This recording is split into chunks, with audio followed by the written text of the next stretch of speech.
नमस्कार, जय हिंद, जय भारत। तो कैसे हैं आप लोग? आशा करता हूँ कि आप सब बढ़िया होंगे, स्वस्थ होंगे and hope you are doing well in your studies. तो मेरा नाम है संपूर्णानंद मिश्रा और मैं हूँ आप सभी का भाई, दोस्त, यार और आप ही जैसा एक मामूली सा बच्चा जो कि आया है इधर आपको जो मैंने सीखा है वो थोड़ा-सा आपको बताने।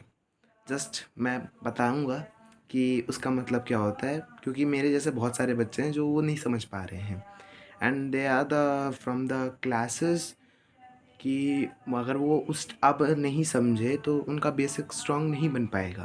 तो इसलिए शुरू करते हैं आज की इस वीडियो को।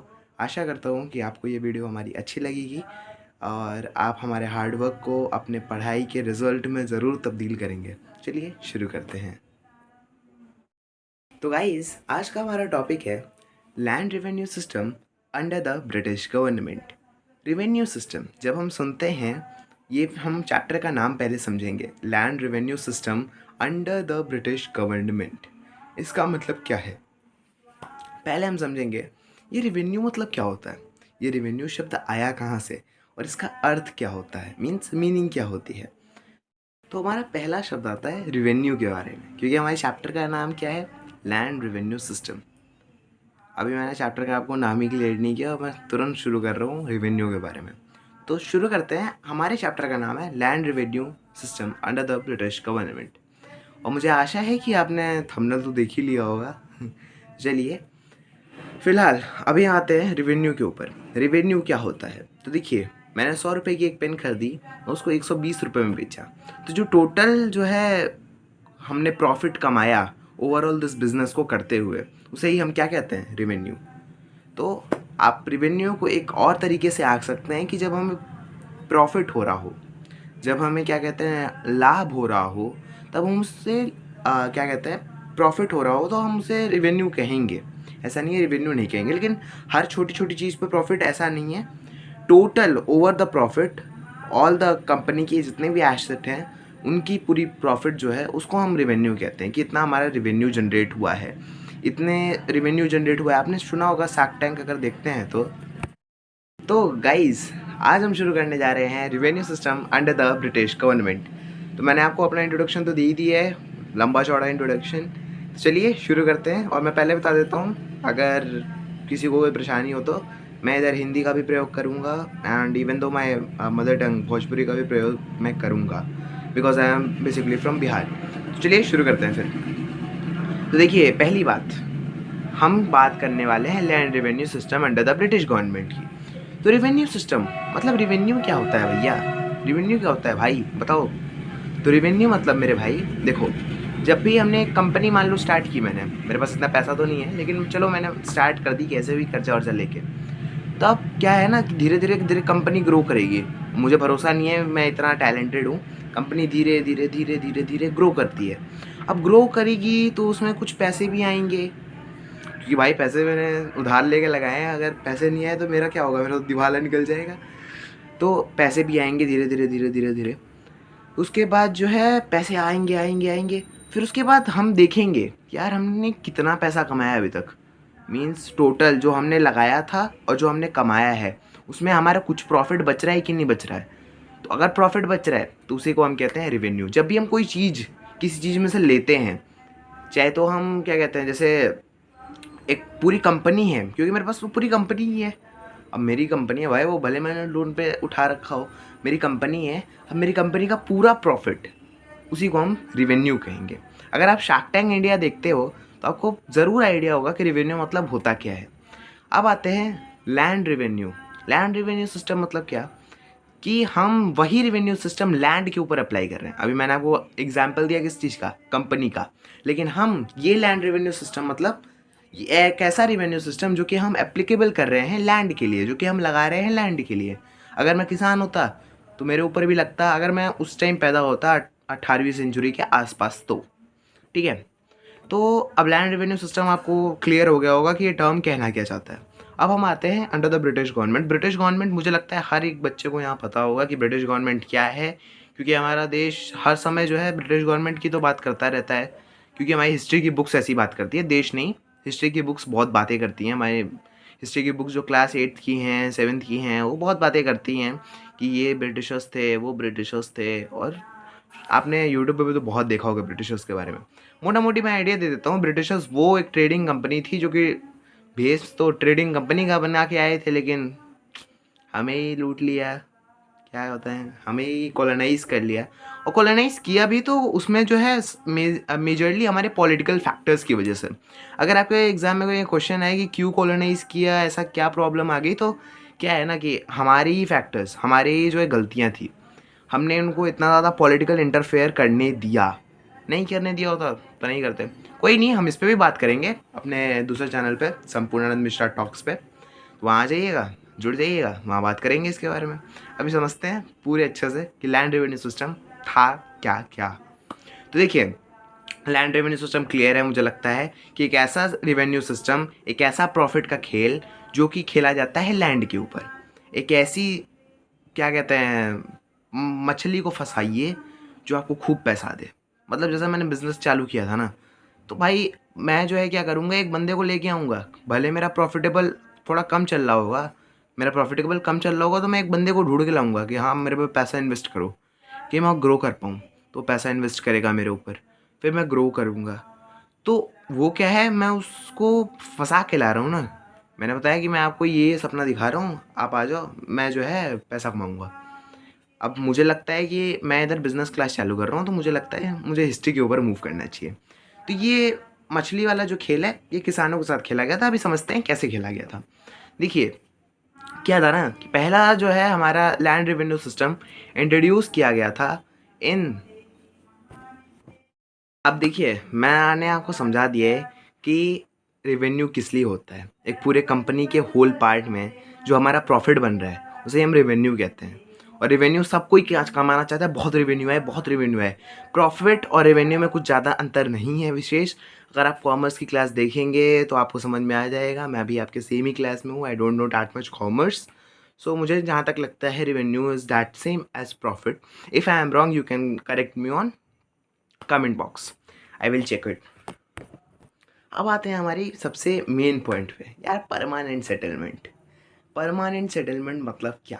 देखो, परमानेंट सेटलमेंट मैं आपको बताता हूँ, ये वही दाव पेच था जो कि ब्रिटिशर्स ने ऐसे तरीके से खेला कि किसान भी नहीं समझ पाया यार मैं इंसान हूँ या जानवर, मुझे ऐसे फंसा रहे हैं ये लोग। मतलब ऐसा फंसा है कि मुझे लगता है उतना तो हाउसफुल हाउसफुल 5 अगर आपने देखी होगी तो उतना तो हाउसफुल 5 ने बॉक्स ऑफिस कलेक्शन में उतनी फसड़ नहीं मचाई थी जितना किसानों को ये ब्रिटिशर्स ने फंसा दिया इस परमानेंट सेटलमेंट और ज़मींदारी सिस्टम से। देखिए, परमानेंट सेटलमेंट और ज़मींदारी सिस्टम जो था ना, वो इंट्रोड्यूस किया गया था लॉर्ड कार्निवॉल्स द्वारा इन 1793। इस रेवेन्यू सिस्टम में था क्या, देखिए नाम से समझिएगा, ज़मींदारी सिस्टम। मतलब एक बंदा गांव में, बहुत, अगर आप गांव के ग्रामीण व्यक्ति हैं तब समझ सकते हैं ज़मींदार मतलब का। ज़मींदार मतलब बाहुबली। बाहुबली कैसा बाहुबली? जो होल्ड करता है ऐसे पावर्स, वो वाला बाहुबली नहीं, जिसके पास पावर इससे भी है, समझ रहे हो, मनी, मनी से भी पावर है। ऐसे तो पावर ठीक ही ठाक है उसके पास, हमने देखा तो नहीं उसको, लेकिन पावर इससे बहुत है। स्टेटस बहुत है उसका हाई। तो सिंपल सी बात है, उसके पास पावर, स्टेटस, सब कुछ है उसके पास। सोसाइटी में जमींदार की इमेज एज अ सुपीरियर देखी जाती थी जमींदारी सिस्टम के दौरान। क्यों? अंग्रेज़ों की वजह से। जमींदार वो पर्सन हुआ करते थे, वो थर्ड पर्सन, जो कि देखो होते तो हमारी कम्युनिटी से, होते हमारी ही जगह से हैं, लेकिन क्या है ना, ब्रिटिशर्स के लिए काम करते हैं। अब आप आज के समय में अगर एग्जांपल मुझसे मांगेंगे तो मैं कह दूंगा मॉनिटर है भाई, आपकी क्लास का मॉनिटर, मेरे क्लास का मॉनिटर, सबकी क्लास का मॉनिटर आज के कल जमींदार ही तो है। और क्या कह सकते हैं उसको, क्योंकि देखिए जमींदार थर्ड पर्सन था जो कि यूज़ करते थे ब्रिटिशर्स उसको कलेक्ट करने के लिए। क्या कलेक्ट करने के लिए? जो रिवेन्यू हुआ करता था लैंड का, पीसेंट का, वो कलेक्ट करने के लिए यूज़ किया करते थे किसको? जमींदास को। तो जमींदास, देखिए जमींदास एक तो हाई टैक्सेस भी लिया, मतलब हाई टैक्सेस भी लीव होती थी ब्रिटिशर्स द्वारा, वो भी कलेक्ट करता था। Even though high interest rates जो कि क्या कहते हैं, मनी लेंडर्स से बोरो करते थे फार्मर्स, उसके बारे में भी बात करेंगे अभी हम। पहले भी ये समझ लेते हैं कि ये जो जमींदार था ये ऐसी क्या क्या प्रॉब्लम्स खड़ी करता था फार्मर्स के लिए, जिसकी वजह से फार्मर्स बहुत परेशान हुआ करते थे। ज़मींदार से ऐसा था कि देखो, लैंड रेवेन्यू सिस्टम एक फिक्स्ड अमाउंट था। क्या ब्रिटिशर्स को अगर ज़मीन है उधर, फसल उगेगी, उसमें से ब्रिटिशर्स को 89% लैंड रेवेन्यू चाहिए उनको। 11% ये कौन रखता था? ज़मींदार साहब। कभी कभी ज़मींदार अगर थोड़ा सा अच्छा व्यक्ति हो गया, थोड़ा दयालु हो गया, तो 10% रख के छोड़ देता था बाकी। लेकिन अगर कंजूस हो गया, डिसऑनेस्ट हो गया, जो बेईमान हम दुकानदार वाला पढ़ते हैं ना, तो अगर वो हो गया तो फिर वो पूरा रख लेता था, कहता था हटो बे, तुम कौन हो, हम कौन है। तो वही वाली बात है फिर। तो ऐसा था सिनेरियो। अब ज़मींदार से लोग डरा भी बहुत करते थे। क्यों? सोसाइटी में क्लैश हो गया तो ज़मींदार अगर आपकी ज़मीन, क्या कहते हैं, सोसाइटी में अगर क्लैश हो गया, ज़मींदार मतलब आपकी ज़मीन जो है कि कोई नेचुरल डिज़ास्टर के कारण थोड़ी बहुत जो है फसल उसल उसकी सही से नहीं हुई और 100% आप नहीं दे पाए, आपके खुद खाने के नहीं बच पा रहे हैं, आप लाले पड़ जा रहे हैं किसानों के, तब भी क्या करता था ज़मींदार? छोड़ता नहीं था। अगर आप लड़ाई करोगे तब तो और नहीं छोड़ेगा, अगर आपने लड़ाई नहीं की फिर भी नहीं छोड़ेगा।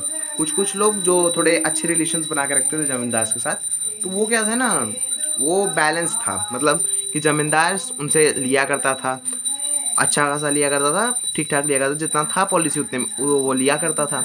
लेकिन अगर कभी रियून हो जाता था तो 1-2%, 3% कम करके दिया करता था। 89% वो पूरा नहीं दिया करता था। इस कारण से अगली आती है हमारी लैंड रेवेन्यू सिस्टम की दूसरी टाइप, जिसे हम कहते हैं रियोतवारी सिस्टम। रियोतवारी सिस्टम क्या होता है? अभी मैं पानी पी लेने दो, उसके बाद बताता हूँ।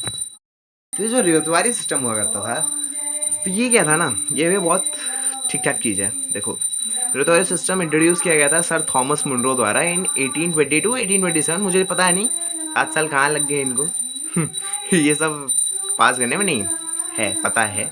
ऐसा है कि 7 साल उनको लग गए ये प्रोसिक्यूशंस को पार करके, उसके बाद जुडिशरी को समझा के, एग्जीक्यूटिव्स को लॉ इम्प्लीमेंट करने के लिए कह के थक गए होंगे बेचारे, आराम करने लग गए होंगे 2-3 साल। फिर चालू किया होगा उन्होंने, नहीं I don't have idea, but 1820 से 1827 था उनका। उन्होंने पूरा ट्राई किया। 1820 से 1827 में ये इम्प्लीमेंट हुआ था लॉ। उसके बाद जो है थर्ड थिंग आती है कि ये लॉ आया क्यों। मेरे मन में भी आया था ये सवाल। तो मेरे टीचर ने पता है क्या कहा? बहुत सुंदर सी बात कही उन्होंने। मेरे टीचर ने कहा, बेटा ऐसा है, ऐसा करो, चुपचाप पानी पियो, बाहर निकल जाओ क्लास की। मेरे टीचर गुस्सा हो गए बड़ा कि मैंने ऐसा क्वेश्चन क्यों पूछ लिया उनसे। लेकिन मैंने सोचा यार कि ऐसा क्यों हुआ होगा। फिर मेरे दिमाग में चमका, रियोतवारी सिस्टम मतलब रियोत मीन्स पीसेंट, मतलब किसान। तो मतलब रियोतवारी सिस्टम बना किसके लिए? किसान की भलाई के लिए। मैं तुरंत टेक्स्ट बुक खोला। टेक्स्ट बुक में मुझे मिलता है, is Ryotwari system is beneficial for peasants. तो मेरे टीचर ने लिखवाया था नो। मैंने पूरा आंसर पढ़ा, मेरे पूरा चमक गया। क्या चमका? कि रियोतवारी सिस्टम ने फिर भी फायदा नहीं पहुंचाया भाई, नहीं पहुंचाया। क्यों नहीं पहुंचाया? उसका सिंपल कारण है। देखो, रियोतवारी सिस्टम ने क्या किया? हटा दिया। एक जो मिडिल पर्सन, थर्ड पर्सन था ना, उसको हटा दिया कंप्लीटली। कहा जमींदार को हट बे, हट गया जमींदार बेचारा, क्या करता, उसकी कोई औकात थोड़ी है। तो जमींदार तो हट गया।